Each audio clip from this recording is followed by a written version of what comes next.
Just this past year, the world had a turning point where more than half of humanity now lives in cities. So cities are growing, they're expanding, they're also becoming denser.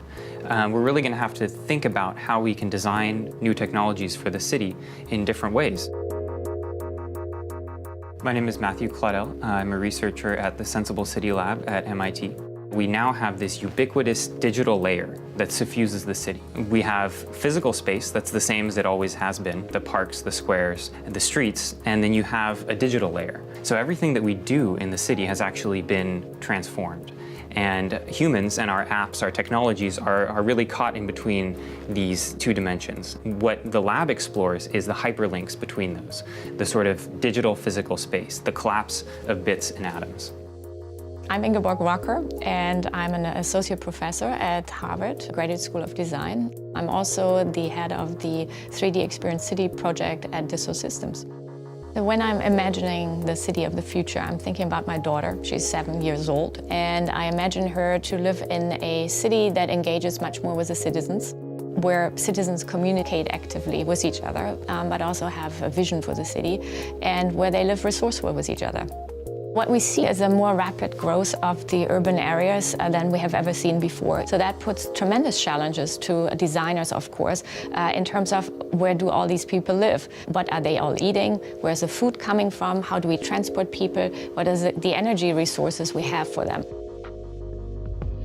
The 3D Experience City project will be a holistic urban model. And what I mean by this is that we're looking at all the systems that constitute the city and their totality, most importantly in their relationships to one another. Infrastructural systems such as energy, water, traffic, maybe more importantly even healthcare, education, communication, and any other system you can think of that affect human life.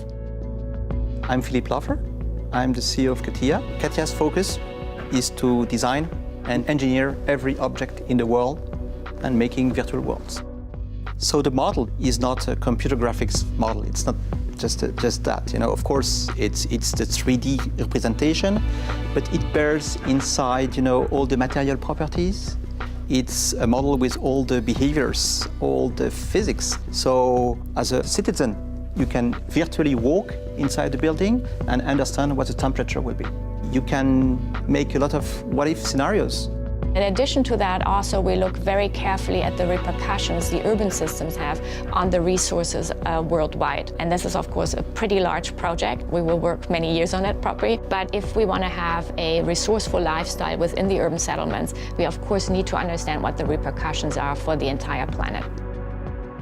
A project we did called Trash Track was taking geolocating tags, these digital trackers, and attaching them to ordinary pieces of garbage, and just watched where they would go. Here you can see after 2 days, the tags are moving all over the Seattle region. After 7 days, they're still moving. They're beginning to cross outside of the state. After 2 weeks, it's already in Florida. You see a piece going to Chicago and back to Baja California. And even after 2 months or 3 months, the trash still hasn't found a place to rest. So if you plot this over the entire country, you can see these sorts of patterns and reveal a network that we really knew nothing about before. There are two responses to a project like Trash Track. One of them is the engineer's response, to take the data, look at the system as it exists, and design a new way for it to work, to optimize the system. The other response is more of a people-centric one, a more bottom-up response. And through creating the data and visualizing it, we can actually hope to promote behavioral change. So you show people where their plastic bottles are going after they throw them away. And maybe the next time they're reaching for the trash can, they'll think about where that bottle is going.